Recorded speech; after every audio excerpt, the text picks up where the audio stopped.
MP study YouTube channel में आपका स्वागत है। अगर आप इस चैनल पर नए हैं तो चैनल को सब्सक्राइब कर लीजिए, बेल आइकन को प्रेस कर लीजिए। आज एक शानदार क्वेश्चन मैंने उठाया है पीएनएसटी का, और क्वेश्चन है संवेग और गतिज ऊर्जा के बीच में। पीएनएसटी में ये क्वेश्चन लगभग 3 से 4 बार रिपीट हुआ है। मैं आपको बताना चाहूँगा कि इस क्वेश्चन को सॉल्व करने की जो टेक्निक है, बहुत सारे स्टूडेंट्स इसमें गलती करते हैं। ठीक है, मेरी कोशिश ये रहेगी कि ये जो मैं आपको क्वेश्चन बताऊं, इस क्वेश्चन को सॉल्व करने के बाद इस पैटर्न पर जितने भी क्वेश्चंस आएंगे आप सारे के सारे सॉल्व कर पाएंगे। तो सबसे पहली चीज़ मैं आपको बता दूं कि संवेग जो पी होता है, पी को हम क्या कहते हैं, संवेग कहते हैं, और गति जिसकी जो वैल्यू होती है वो होती है mv, और गतिज ऊर्जा 1/2 mv²। ये आपको नॉर्मली पता होना चाहिए। और इन दोनों के बीच में जो रिलेशनशिप जो बनता है, इन दोनों के बीच में जो रिलेशनशिप बनता है वो बनता है E = p² divided by 2m, या हम ये कह सकते हैं P = √2me।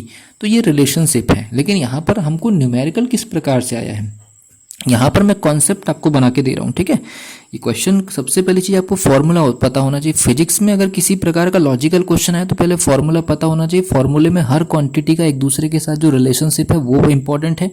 अब यहाँ पर एक चीज़ पता चल रही है, हमको निकालना है गतिज ऊर्जा और हमको दिया है संवेग। तो यहाँ पर क्या चीज़ें मिल रही है, E is directly proportional to p², और p के ऊपर घात कितने की है, घात कितने की है, 2 की। ठीक है, जब कभी भी घात एक ही क्वांटिटी है लेकिन उसके ऊपर घात कितने की है, 2 की, तब की कंडीशन में आपको क्या काम करना है, कुल परसेंटेज निकालने के लिए। 2 की घात के लिए फॉर्मूला बता रहा हूँ, तब के लिए कुल परसेंटेज x + y xy/100। ठीक है, 2 की घात है इसलिए।